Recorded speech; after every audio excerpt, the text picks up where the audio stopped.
ఇప్పుడే అందిన వార్త, మంత్రికి ప్రమాదం, కన్నుమూత, తీవ్ర దుఃఖంలో ముఖ్యమంత్రి.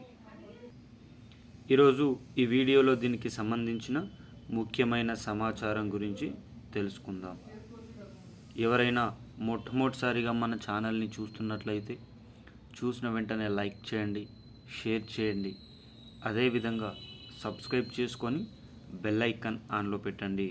తద్వారా ప్రభుత్వం నుంచి వచ్చే ముఖ్యమైన సమాచారం నోటిఫికేషన్ రూపంలో రావడం జరుగుతుంది.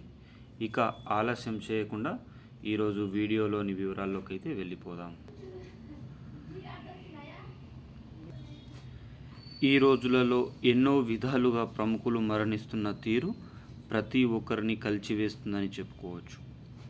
చిన్న పెద్ద అని తేడా లేకుండా ప్రతి ఒక్కరు మృత్యువాత చెందడం పట్ల కుటుంబ రోధిస్తున్న తీరు చెప్పుకోలేనిది. మరొక ఘటన ఆంధ్రప్రదేశ్ రాష్ట్రంలో చోటు చేసుకుంది. మంత్రి ఎన్ఎండి ఫరూక్ ఇంట్లో తీవ్ర విషాదం నెలకొంది. 5-6 నెలలుగా ఆమె అనారోగ్యంతో బాధపడుతున్నారు. ఎండి ఫరూక్ సతీమణి షహనాజ్ అనారోగ్యంతో మరణించడం అయితే జరిగింది.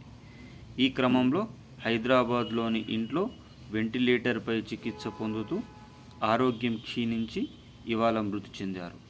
శనివారం ఉదయం హైదరాబాద్లో అంత్యక్రియలు నిర్వహిస్తున్నట్లు కుటుంబ సభ్యులు పేర్కొన్నారు.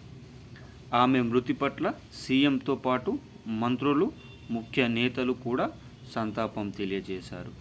ఏది ఏమైనా మన మంత్రి గారు అత్యంత త్వరితగతంగా కోలుకోవాలని ప్రజలందరూ ఆకాంక్షిస్తున్నారు. ఆమె ఆత్మకు శాంతి చేకూరాలని కోరుకుందాం. వీడియో నచ్చితే సబ్స్క్రైబ్ చేసుకోండి.